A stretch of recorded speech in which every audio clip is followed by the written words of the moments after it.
आर्यगढ़ नाम का एक विशाल और समृद्ध राज्य था। वहाँ के राजा वीरेंद्र सिंह बहुत न्यायप्रिय और बहादुर थे। उनकी रानी माधवी बेहद सुंदर और दयालु थीं। पूरा राज्य उनसे बहुत प्यार करता था। लेकिन महल में एक बहुत बड़ा दुख था। शादी के 15 साल बाद भी राजा रानी की कोई संतान नहीं थी। हर दिन रानी मंदिर में पूजा करती, व्रत रखती, लेकिन उनकी गोद सूनी ही रहती। धीरे धीरे राजा भी उदास रहने लगे। एक रात राजा अपने कक्ष में अकेले बैठे थे। तभी मंत्री सोमदत्त वहां आया। महाराज, आप कई दिनों से बहुत परेशान हैं।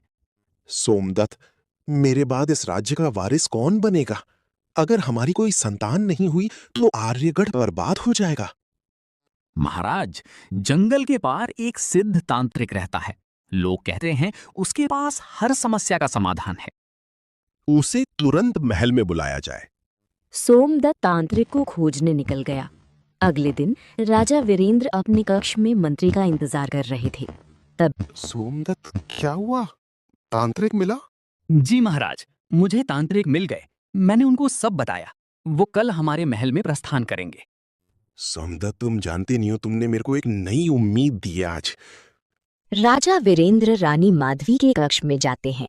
रानी माधवी सो रही होती हैं।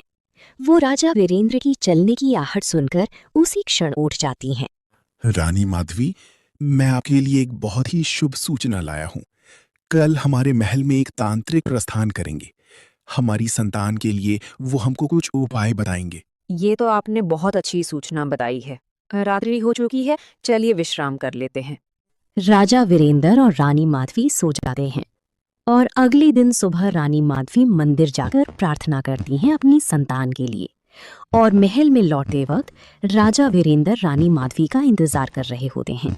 राजा वीरेंद्र रानी माधवी से कहते हैं, रानी माधवी, तांत्रिक जी कुछ ही क्षणों में प्रस्थान करने वाले हैं। आप शीघ्र ही तैयार होकर हमारे कक्ष में पहुंचिए। ठीक है, मैं अभी आती हूँ। तभी राजा वीरेंद्र और रानी माधवी साथ में महल के अंदर चले जाते हैं और महल के द्वार पर दोनों द्वारपाल आपस में बात कर रहे होते हैं। अरे, तुझे पता है, राजा वीरेंद्र के मंत्री सोमदत्त ने एक तांत्रिक को महल में प्रस्थान करने के लिए बोला है। सुना है राजा जी अपनी संतान के लिए कुछ उपाय पूछेंगे। हाँ, मुझे पता है। अरे देख, तांत्रिक आ गए। तांत्रिक जी महल के द्वारपालों के पास जाते हैं। मुझे राजा वीरेंद्र के मंत्री की तरफ से बुलावा आया था। राजा वीरेंद्र से मिलने की अनुमति दीजिए मुझे। अरे, आपको अनुमति की क्या जरूरत है? आपका तो सबको पता है, आज आप प्रस्थान करने वाले हैं। चलिए, मैं आपको राजा वीरेंद्र के कक्ष में ले चलता हूँ। द्वारपाल तांत्रिक जी को लेकर महल के भीतर प्रस्थान करते हैं। महाराज, तांत्रिक जी आ गए हैं। आपका हार्दिक स्वागत है हमारे महल में। हम आपकी कल से ही प्रतीक्षा कर रहे हैं। द्वारपाल, तांत्रिक जी को विश्राम कक्ष में लेकर जाइए आप और उनको वहां बिठा दीजिए। हम अभी आते हैं रानी माधवी के साथ। द्वारपाल तांत्रिक जी को किसी भी तरह की तकलीफ नहीं होनी चाहिए। आप ले जाइए अब इन्हें। द्वारपाल उसी समय तांत्रिक जी को लेकर विश्राम कक्ष की तरफ चले जाते हैं। और तांत्रिक जी एक बहुत ही बड़े तांत्रिक होते हैं। वो एक काली माँ के भक्त होते हैं। द्वारपाल तांत्रिक जी को बिठाकर कहते हैं, आप यहाँ बस कुछ क्षण प्रतीक्षा कीजिए, मैं जाता हूँ। राजा वीरेंद्र और रानी माधवी आ रही होंगे।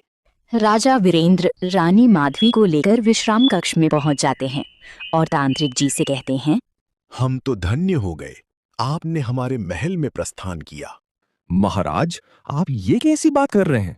सौभाग्य तो मुझे मिला है जो आपने मुझे अपने महल में आने का निमंत्रण भिजवाया। हमारी आपसे ये विनती थी, मेरे बाद इस राज्य का वारिस कौन बनेगा? अगर हमारी कोई संतान नहीं हुई तो आर्यगढ़ बर्बाद हो जाएगा। तो इसीलिए आप कुछ उपाय बताइए जिससे हमारी संतान को पाने का हमको और रानी माधवी को सौभाग्य प्राप्त हो। हाँ, एक उपाय है। आपको और रानी माधवी को शिवजी और कालका माई के मंदिर में 1 घंटा चढ़ाना होगा, जिसको मैं मंत्र पढ़कर आपको दूंगा।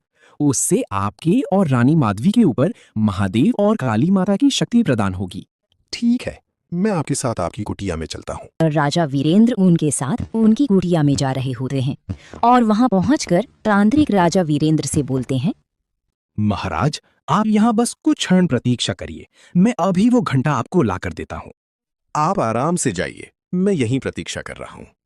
तांत्रिक अपने कमरे में जाकर राजा वीरेंद्र के लिए वो घंटे लेकर आते हैं और उनको देकर कहते हैं, लीजिए महाराज, आप और रानी माधवी कल सुबह मंदिर जाकर ये घंटा महादेव और कालका माँ के चरणों में भाव से अर्पित कीजिएगा और उनसे कहिएगा हमसे कोई भी भूल हुई हो उसको माफ करके हमको शक्ति प्रदान करके संतान का सुख प्राप्त करवाइए। धन्यवाद तांत्रिक जी, आपको मैं सबसे पहले निमंत्रण भिजवाऊंगा हमारी संतान होने के जश्न में। राजा वीरेंद्र अपने महल की तरफ प्रस्थान करते हैं और रानी माधवी के कक्ष में जाके रानी माधवी को वो घंटा देकर कहते हैं, रानी माधवी, तांत्रिक जी ने कहा है कल हमको महादेव और कालका माँ के मंदिर में जाकर ये घंटा भाव से अर्पित करना होगा। अगले दिन राजा वीरेंद्र और रानी माधवी साथ में मंदिर की तरफ प्रस्थान करते हैं और महादेव जी और कालका माँ के चरणों में घंटा अर्पित करके उनसे माफी मांगकर महल की तरफ लौट जाते हैं। 1 साल बाद रानी माधवी और राजा वीरेंद्र को एक नहीं बल्कि 2 संतानों का सुख प्राप्त होता है। रानी माधवी, महल में कल के लिए हमारे पुत्र और पुत्री के जश्न की तैयारी जोरों शोरों से चल रही है। महाराज, ये सब उन तांत्रिक और भगवान जी का आशीर्वाद है। महल में जोरों शोरों से जश्न मनाया जाता है।